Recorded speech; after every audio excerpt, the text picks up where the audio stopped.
आप सभी को जय मसीह की।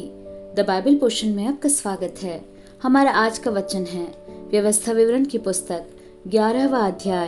वचन 1 से 12। इसलिए तू अपने परमेश्वर यहोवा से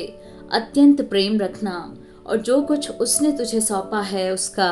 अर्थात उसकी विधियों, नियमों और आज्ञाओं का नित्य पालन करना। और तुम आज यह सोच समझ लो, क्योंकि मैं तो तुम्हारे बाल बच्चों से नहीं कहता,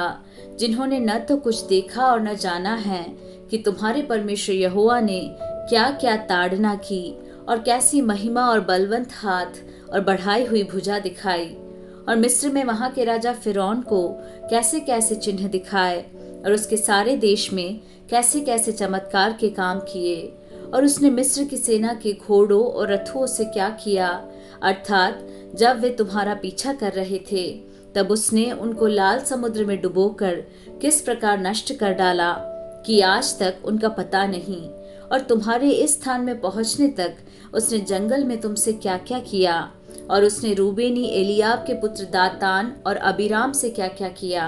अर्थात पृथ्वी ने अपना मुंह पसार के उनको घरानों और डेरों और सब अनुचरों समेत सब इस्राएलियों के देखते देखते कैसे निगल लिया। परंतु यहोवा के इन सब बड़े बड़े कामों को तुमने अपनी आंखों से देखा है। इस कारण जितनी आज्ञाएं मैं आज तुम्हें सुनाता हूँ, उन सबों को माना करना, इसलिए कि तुम सामर्थी होकर उस देश में जिसके अधिकारी होने के लिए तुम पार जा रहे हो,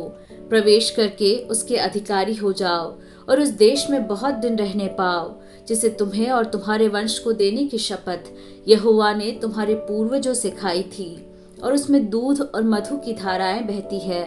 देखो, जिस देश के अधिकारी होने को तुम जा रहे हो, वह मिस्र देश के समान नहीं है, जहां से निकल कर आए हो, जहां तुम बीज बोते थे और हरे साग के खेत की रीति के अनुसार अपने पांव से नालियां बनाकर सींचते थे। परंतु जिस देश के अधिकारी होने को तुम पार जाने पर हो, वह पहाड़ों और तराइयों का देश है और आकाश की वर्षा के जल से सिंचता है। वह ऐसा देश है जिसकी तेरे परमेश्वर यहोवा को सुधि रहती है, और वर्ष के आदि से लेकर अंत तक तेरे परमेश्वर यहोवा की दृष्टि उस पर निरंतर लगी रहती है।